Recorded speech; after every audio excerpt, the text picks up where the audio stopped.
안녕하세요. 강남그린섬 최 에디터입니다. 오늘은 우리 기초디자인 수시 준비하는 학생들이 그 중에서도 내신 관리를 어느 정도 좀 잘해서 다단계 전형으로 지원을 하는 학교 중 가장 인기 있는 학교죠. 서울과기대에 대해서 좀 알아보도록 하겠습니다. 서울과기대 수시 같은 경우는 아까 말씀드린 것처럼 1단계를 내신으로 선발을 합니다. 국어, 영어, 사탐 영역에 대한 총 내신 성적을 기반으로 1단계 선발을 하는데요. 10배수예요. 그렇기 때문에 경쟁률이 그렇게 높지는 않습니다. 전공마다 제일 높은 전공이 17대1, 낮은 전공은 13대1 정도로 경쟁률은 다른 타 학교들, 수시 학교들에 비해서 낮은 편이에요. 그러니까 무리한 지원이 되지 않는다는 거겠죠. 하지만 반대로 얘기하면은 내신 성적 정말 좋은, 그리고 서울과기대 실기 유형을 제대로 준비한 실수의 학생들이 지원을 한다라는 겁니다. 준비 잘해야 돼요. 그렇기 때문에 아까 말씀드린 그 내과라는 거는 시각디자인과 산업디자인과 도예학과 금속공예학과 이렇게 있는데요. 시각이랑 산업 같은 경우는 1단계 통과 내신 성적이 대략 2.23 정도, 최종 합격되는 학생들의 내신 성적도 같다고 봐요. 왜냐면은 1단계 내신이 100%고 2단계는 실기로만 선발을 하기 때문에, 그러니까 동일하다고 생각하면 되겠죠. 공예계열 같은 경우는 2등급 후반권대 학생들이 통과하고 합격한다라고 보시면 될 것 같습니다. 과기대를 준비하는 학생들이 같이 지원하는 학교들은 서울시립대, 숙명여대, 한양대 응용미술과 이렇게 되겠네요. 형식이 조금 다르기는 하지만 방금 나열했던 학교들이 발상과 연출을 중심으로 하는 기초디자인 유형이다라는 부분이 공통점으로 작용을 합니다. 그렇기 때문에 같이 이렇게 묶어서 준비한다라고 보면 될 것 같아요. 올해 같은 경우도 서울과기대는 10대1 정도의 경쟁률을 띌 것이고요. 방금 언급했던 2등급 초반 디자인과 2등급 중후반 공예과 성적을 가진 학생들이 지원을 하게 될 겁니다.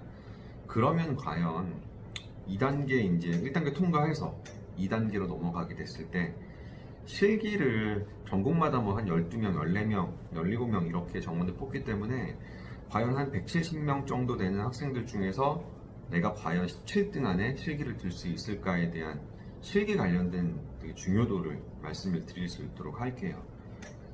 우리 지금 당장 입시를 앞둔 학생들 같은 경우는 서울과기대가 어떤 실기 유형이다라는 건 알고 있습니다. 종이 절지가 3절이고 5시간이다라는 것도 어느 정도 알고 있을 것이고요.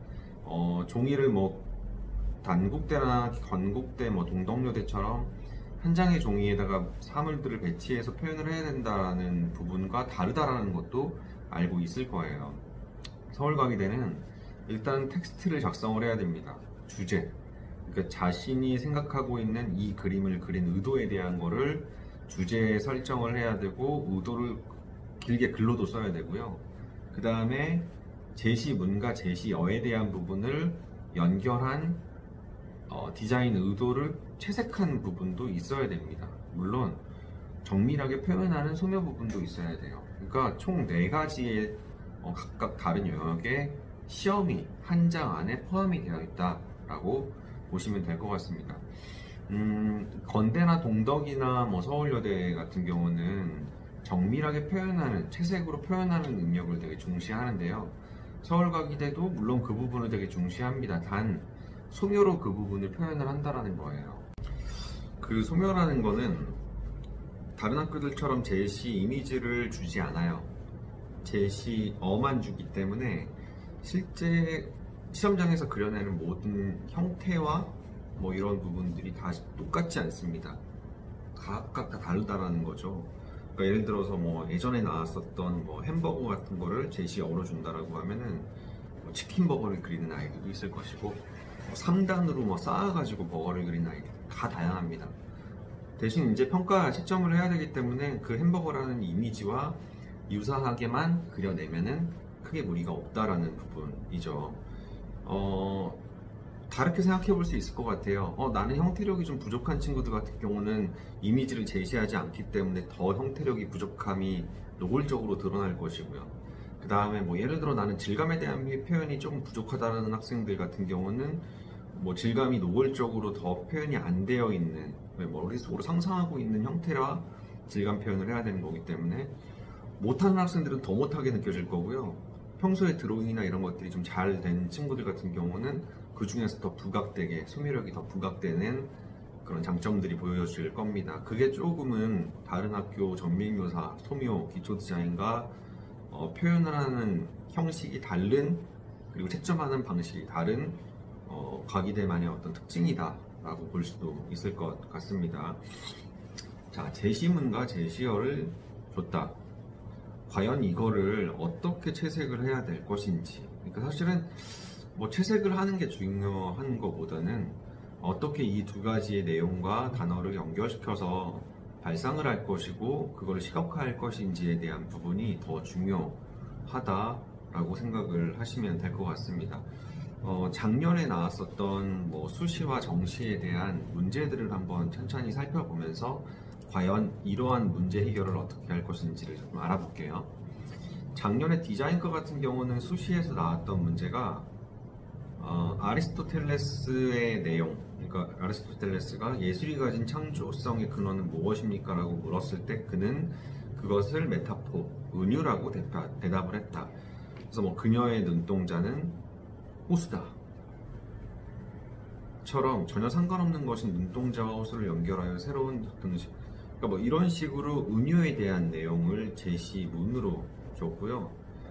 그거에 관련된 내용을 제시어, 자물쇠, 연일쇠와 연결시켜서 자유롭게 채색을 할 수 있도록 문제를 줬습니다.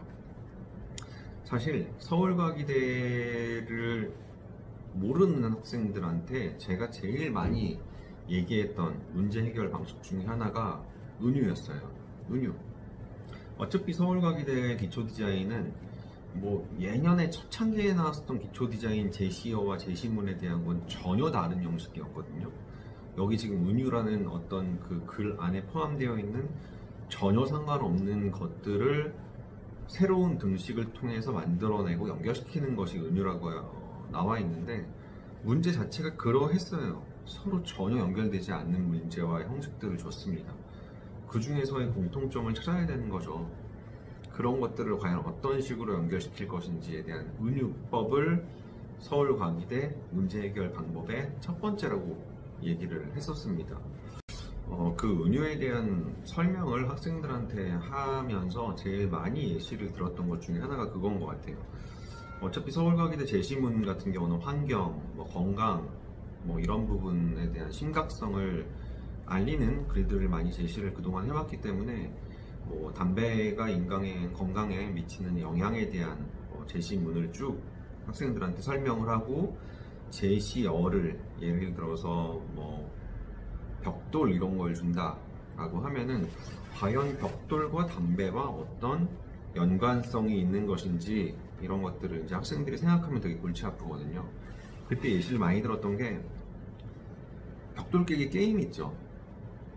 어렸을 때 많이 했던 벽돌이 움직이면서 공이 밑에 있는 바가 움직이면서 그 바에 부딪히는 공이 위에 있는 벽돌들을 이렇게 깨는 그런 게임입니다.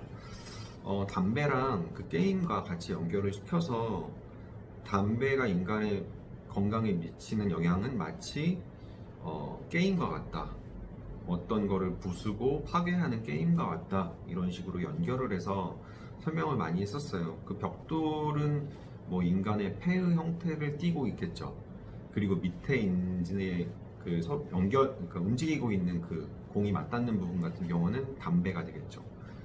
담배를 피면서 그 공이 움직이면서 폐 형태의 벽돌을 서서히 깨고 폐가 점점 파괴되고 있다는 것을 상징적으로 표현을 하는, 사실 뭐 그거에 관련된 내용을 사실 아이들한테 제일 많이 예시를 들면서 얘기를 했었거든요.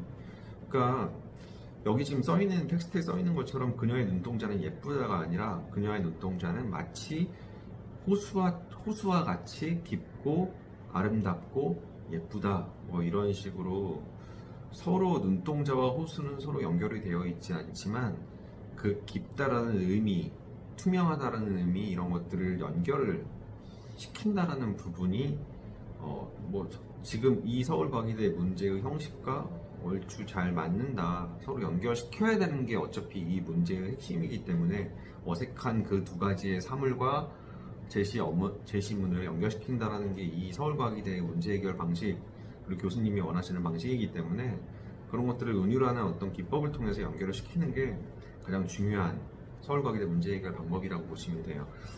하다가 작년에 수시에서 은유라는 설명을 한 겁니다.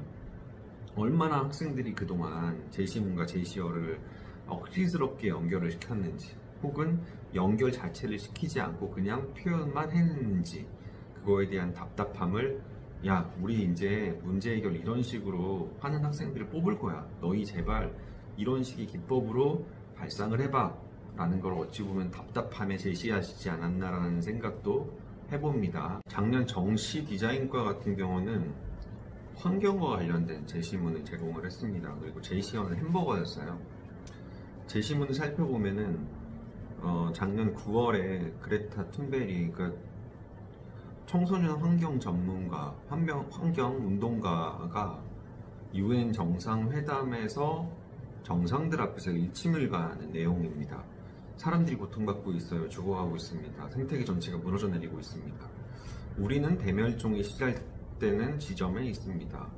도대체 어떻게 그렇게 할 수가 있어요? 왜 여기에서 환경과 관련된 내용이 아니라 돈과 경제 성장에 대한 신화에 대한 얘기만 하고 있나요? 하면서 일침을 날리고 있는 부분입니다. 근데 제시어는 아이러니하게도 되게 맛있는데 엄청난 방부제를 통해서 10년간 썩지 않는 햄버거를 제시했습니다. 뭐 그렇게 써있지는 않지만 그냥 햄버거라고 제시어는 되어 있지만 우리가 가지고 있는 햄버거에 대한 이미지는 원래 기존에 그냥 패스트푸드 뭐 맛있다 여기에서 끝나진 않죠. 얼마 전에 되게 이슈가 되어 있던 모 브랜드의 햄버거가 뭐 10년간 혹은 뭐 100년간 썩지 않는다 라는 그런 이슈를 통해서 유명해진 그런 내용들도 우리는 인지를 하고 있습니다.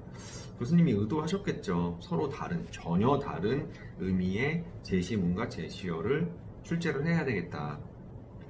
햄버거를 통해서 과연 환경에 대한 심각성을 어떻게 보여줄 것인지를 연결을 시켜야 되는 거죠. 수시처럼 은유라는 기법을 통해서 연상이 되시나요? 어떻게 해결을 해야 되는 것인지. 햄버거의 되게 다양한 구조적인 특성, 색감에 대한, 형태에 대한, 그리고 햄버거가 가지고 있는 아까 얘기했었던 전혀 썩지 않는다라는 그런 심미적인 속성에 대한 것들을 잘 분석을 해야 됩니다. 그림으로 표현을 하는 채색 부분 같은 경우는 굳이 정밀 표현을 하지 않아도 돼요. 라인으로 표현을 해도 되고요.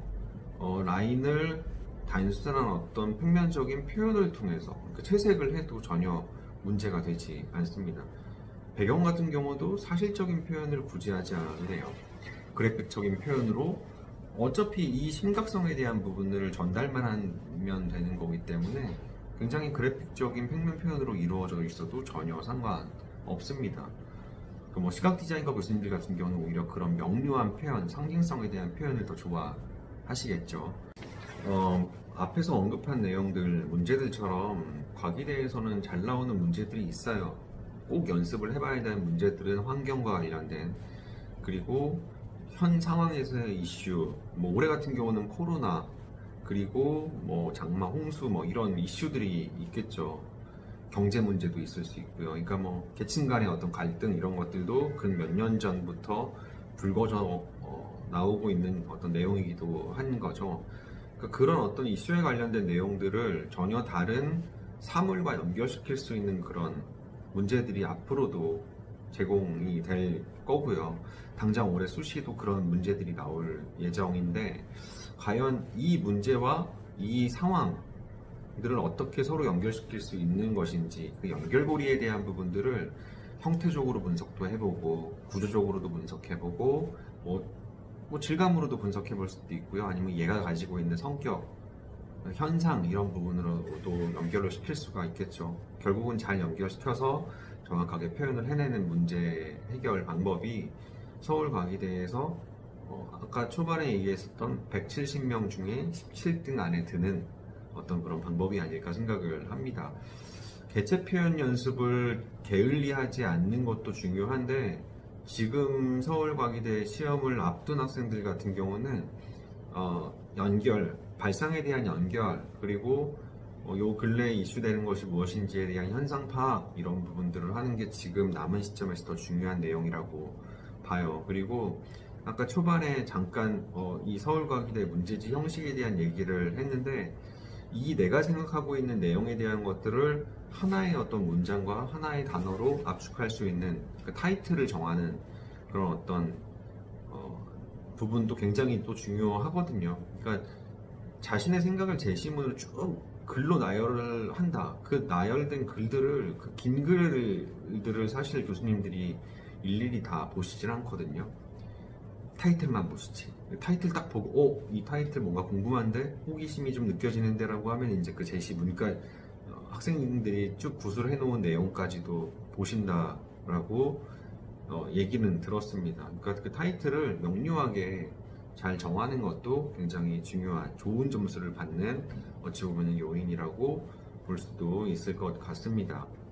모든 게 완벽해야 되겠죠. 소묘도 잘해야 되고 타이틀도 잘 써야 되고, 그 다음에 이제 아까 얘기한 그 제시문과 제시어에 대한 연결고리를 잘 찾아서 발상을 하고 정확하게 또 채색을 하는 모든 것들이 다 잘 이루어져야 최고의 점수를 받아서 수시에서 합격을 하는 비결이 될 수 있다라는 말씀까지 드리고 싶습니다.